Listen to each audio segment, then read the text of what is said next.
three C's of life: choices, chances, changes. You must make a choice to take a chance, or your life will never change. That quote inspired me to make the big choice of moving out on my own, to give myself a chance to discover my strengths. Because a change of environment brings about a change of oneself. It allows you to discover your strengths, who you really are on your own. For me, moving out is exciting because it brings about change and a new environment and opportunities to try different things out. Creating a space that I would like for myself, something holistic. And it also brings about an opportunity for me to finally get to projects that I have been procrastinating, and just finally being in my own mind and space to do the things that I like to do. Which brings me to the purpose of this video.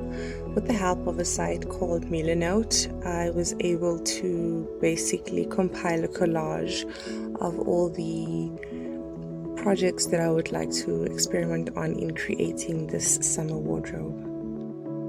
I started off by going through my stash of patterns. Gosh, I really need to sort this file out because there's so many random patterns in here. Luckily, I was able to find the one that I was looking for at the top of the file.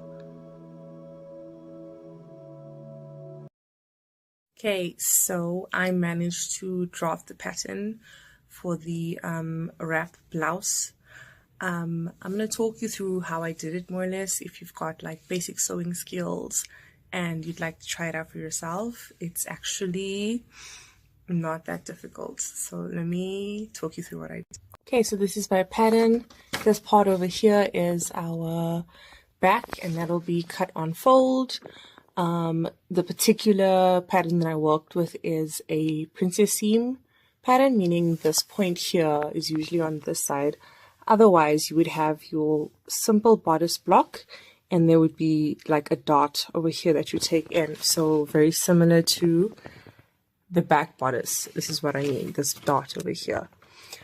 So essentially what you're going to do is you're going to mirror, your bodice block on the other side, which I did here. And then obviously you're going to mark your center point, and you need to remove the dot from this bottom piece because you're not really going to need that. Once you've done that, you just, this is about 2.5 inches that I measured. Or is it 3 inches? Yeah, 2.5 inches. Yeah, right, 2.5 inches. And you're kind of going to draw this line from your shoulder all the way down to sort of create this little v-neck cross body thing. So I hope that made sense. If you guys want me to maybe do a tutorial, I'll try my best on that. But yeah, like if you've got basic sewing skills, give it a shot.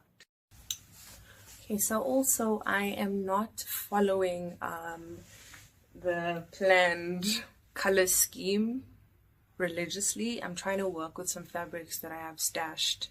A lot of them are like cutouts, so I like to try and make new things from cutout fabrics from other projects. So I've got this, well,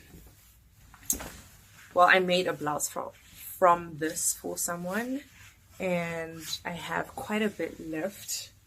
Okay, so it's fabric scrap, but it's very nice, very soft, breathable fabric. I think it'll make for a nice wrap top, and if I had enough fabric, I would probably make a dress out of this. Or I'll go looking for this fabric, I don't know, we'll see. And then while I was going through my stash, right, I actually found this scrap fabric as well, and by the look of it, I think it's just enough for me to make a crop top out of. So I'm hoping if I have a little bit left over from this, I could make sleeves for the crop top. So that's like another unplanned project, which I do hope I actually get to. So enough rambling and talking. Let me actually get into this project. I'm gonna just cut everything off camera, and then I'll be back. These are the bodice pieces, all cut out and ready to finally put together. The last step was to cut the sleeves out, but unfortunately I didn't have enough fabric to cut long sleeves. I wanted to actually do bishop sleeves, but because I wanted to use this fabric to make sleeves for both tops, I had to opt for short sleeves in order to be able to cut out 2 sets of sleeves, which I had just enough fabric to do.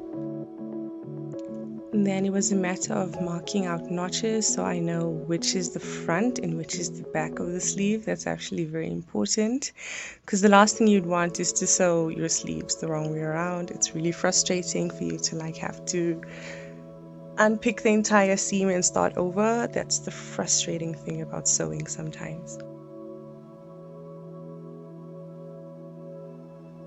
Then it was time to get sewing. This is always my favorite part. I'm actually not a fan of the pattern drafting and cutting everything out. I love jumping to this part. So here I am sewing with 1/2 inch seam allowance.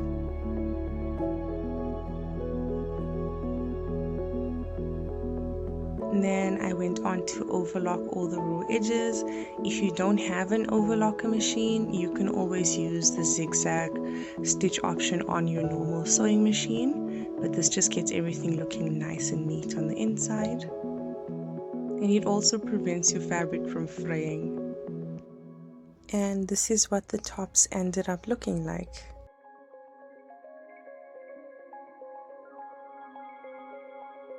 Thank you for watching. Please like this video and follow my channel if you'd like to see what I'm going to be making next.